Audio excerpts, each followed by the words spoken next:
The day started with my maid of honor, Jessica, bursting into the bridal suite like her hair was on fire. "Okay, don't panic," she said, which is universally the worst way to prevent panic. "But your mother-in-law is here." "Already?" I glanced at the clock. 3 hours before the ceremony. "Why?" "And she's—" "Lauren, she's wearing white." I laughed, adjusting my robe. "Like white? Or like champagne that she'll argue isn't technically white?" Jessica held up her phone. The photo made my blood freeze. Margaret stood in the church vestibule, wearing an actual wedding dress. Not a white cocktail dress, not an ivory pantsuit. A full wedding gown with a train, veil, and what looked suspiciously like a bouquet. "Please tell me this is photoshopped." I watched her walk in. "She told your cousin Beth she deserves to be celebrated too, and that Marcus would want his mother to shine on his special day." Marcus, my sweet, conflict-avoidant fiancé who'd begged me to just keep the peace.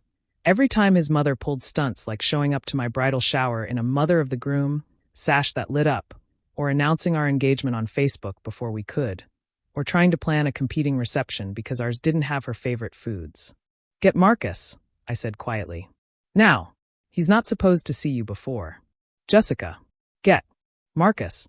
10 minutes later, Marcus stood in my doorway, looking like he'd rather face a firing squad than deal with whatever was happening. He was already in his tux, hair perfectly styled, and I felt a pang of love for this man who was about to prove whether he deserved to marry me. "Your mother is wearing a wedding dress," I said simply. His face went through the 5 stages of grief in record time. "Maybe it's not." Jessica showed him the photo.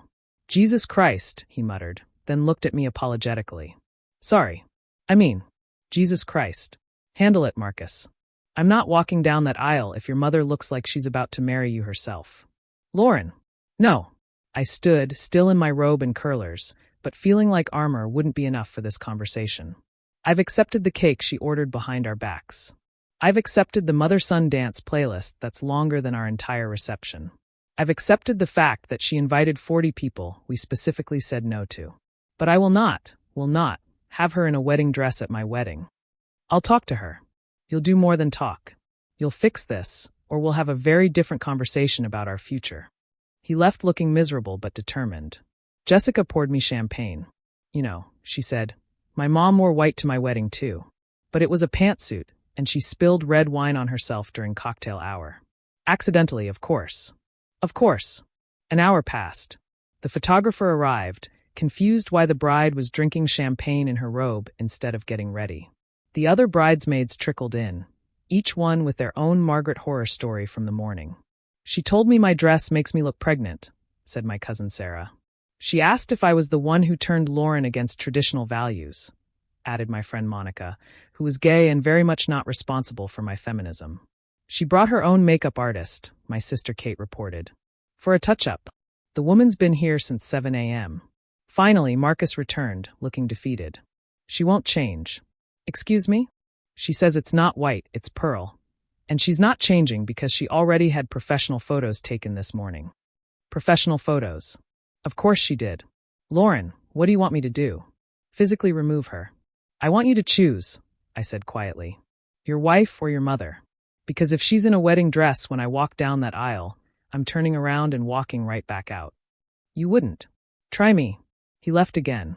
This time, I heard shouting from down the hall. Margaret's voice, shrill and indignant. Marcus, louder than I'd ever heard him.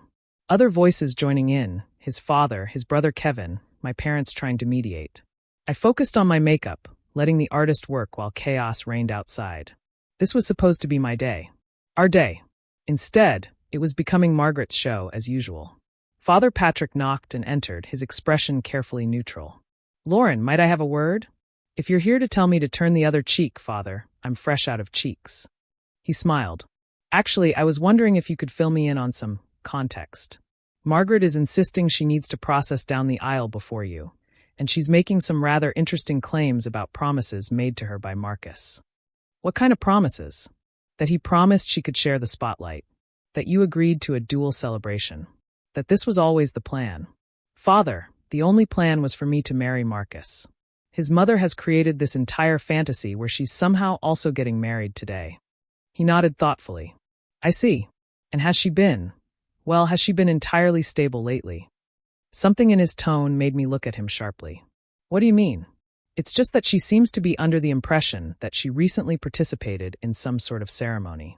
She mentioned a commitment ceremony that I supposedly officiated. But I have no record of such a thing. A commitment ceremony? With someone named Richard? She was quite insistent that I should remember it, as it was just last month, and very meaningful. Father. Richard is Marcus's uncle. His father's brother. The priest's eyebrows climbed toward heaven. I see. Margaret has been married to Marcus's father for 35 years. I see. Are you telling me she's claiming she had a commitment ceremony with her brother-in-law? That appears to be the case. She's quite adamant about it. Shows me photos on her phone of herself in that very dress with a man who is decidedly not her husband. I grabbed Jessica's phone and started scrolling through Facebook. It didn't take long to find what I was looking for. Margaret's posts from last month, from what she'd told everyone was a renewal of vows with Marcus's father. Except Marcus's father wasn't in any of the photos. Richard was. Oh my God, I breathed, zooming in on photo after photo. Margaret in the wedding dress. Richard in a tux. The two of them cutting a cake, dancing, kissing. She actually married her brother-in-law. Technically, Father Patrick said carefully, without a legal license or recognized officiant, she didn't marry anyone. But it does appear she believes she did. Does Tom know? I asked, referring to Marcus's father. Does anyone know? I think, Father Patrick said slowly. This might explain why Richard isn't here today, and why Tom has been drinking rather heavily in the vestry. The door burst open. Marcus stood there, looking like he'd aged 5 years in the last hour. We have a problem. Bigger than your mother wearing a wedding dress? She's now insisting that she and Uncle Richard process down the aisle together, as a recommitment to love. She says you agreed to make this a double ceremony. Marcus, I said very calmly, please tell me your uncle isn't here. He just arrived. In a matching tux. With a boutonniere. Father Patrick stood. I think perhaps I should go have a chat with Margaret. Father, I called as he reached the door. Maybe ask her about the commitment ceremony? In front of Tom? He gave me a look that was decidedly unpriestly in its mischief. I think that's an excellent idea. What happened next was related to me by no fewer than 12 witnesses, each adding their own dramatic flair. But the basic facts were these. Father Patrick approached Margaret in the vestibule, where she was holding court in her wedding dress, explaining to arriving guests that this was a special surprise for her son. Margaret, Father Patrick said loudly, I'm so confused about this commitment ceremony you mentioned. The one with Richard? The vestibule went silent. Was this before or after your husband Tom found out? The priest continued innocently. Tom, who'd been steadily draining a flask in the corner, suddenly laser-focused on his wife. What commitment ceremony? Margaret went pale beneath her professionally applied makeup. It was just a spiritual thing. You wouldn't understand. I'd like to understand, Tom said, moving forward. Please, explain to me about this spiritual thing with my brother. Richard chose that moment to arrive, strutting in like a peacock in his matching tux. He saw Margaret in the dress, Tom's murderous expression, and the crowd of fascinated wedding guests, and did the only sensible thing. He turned around and left. Richard, Margaret called, starting after him. Don't leave. We promised to support Marcus together. You promised what? Tom roared. And that's when Father Patrick delivered the killing blow. Margaret, is this the same dress from your commitment ceremony last month? With your husband's brother? The explosion was immediate. Tom lunging for the door to chase Richard. Margaret shrieking about being misunderstood. Guests pulling out phones to record.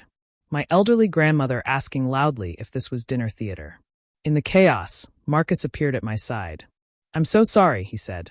I had no idea about any of this. Your mother has been having an affair with your uncle. Apparently. And tried to turn our wedding into their coming-out party. It seems that way. And you still want to marry me after this?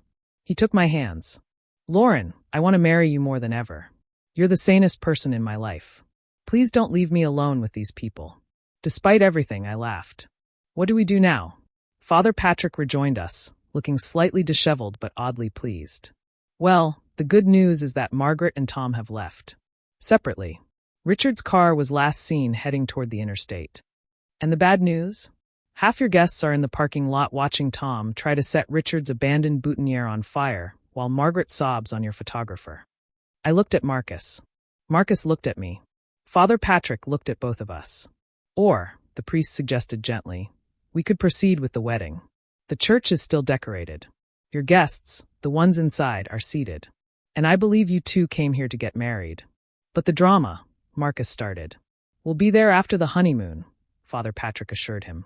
But this moment, this is yours. Don't let them take it. I thought about it. About the months of planning, the perfect dress hanging in the suite, the vows I'd written, the man I loved despite his insane family. Jessica, I called. Get my dress. We're doing this. But your mother-in-law is no longer welcome. Anyone wearing a wedding dress who isn't me gets bounced. Your father is already on it, Kate reported, checking her phone. He's recruited Uncle Mike, and they're doing parking lot security. And so, an hour later than planned, I walked down the aisle to marry Marcus. The crowd was smaller. We'd lost about 30 guests to the parking lot drama. But the ones who remained were there for us, not the show. Tom never returned. Margaret spent the ceremony crying in her car, still in the wedding dress. Richard was reportedly halfway to Canada.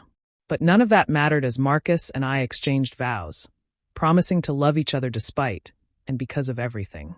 For better or worse, I said, looking into his eyes. And we've already seen the worse. It can only get better from here, he replied. Father Patrick, bless him, added an impromptu blessing. May your love be stronger than family drama, may your patience outlast your in-laws, and may your marriage be the only one celebrated today. The reception was unique. Half the guests spent the cocktail hour updating the other half on the parking lot saga. The DJ had to be told not to play the mother-son dance playlist, all 45 minutes of it. The videographer asked if we wanted the pre-ceremony incident included in the final edit. We did not. But we danced. We laughed. We ate cake that Margaret hadn't ordered. We celebrated with the people who chose to witness our love over the circus outside. My new brother-in-law Kevin gave a toast that brought down the house. To Marcus and Lauren. May your marriage be everything my mother's commitment ceremony to my uncle was not. Legal, appropriate, and not requiring a restraining order. By the time we left for our honeymoon, the dust was settling. Tom had filed for divorce. Margaret was staying with her sister, still insisting she'd done nothing wrong. Richard had sent a text saying he was finding himself in Vancouver. Any regrets? Marcus asked as we boarded the plane. Just one, I admitted. What's that? I wish I'd let Jessica spill red wine on her earlier. Would have saved us all a lot of trouble. He laughed, and I knew we'd be okay. We'd survived the wedding from hell. Everything else would be easy. 2 years later, Margaret still tells people I ruined her special day. She's dating someone new, not Richard, who apparently found himself a Canadian girlfriend and never came back. Tom remarried a lovely woman who finds the whole wedding story hilarious. And every anniversary, Marcus and I toast Father Patrick, who knew exactly what questions to ask and when to ask them. He still says it was divine intervention.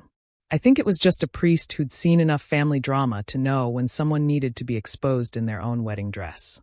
Either way, we're grateful. After all, not every couple can say their wedding day included accidental bigamy, parking lot arson attempts, and a mother-in-law in a wedding dress.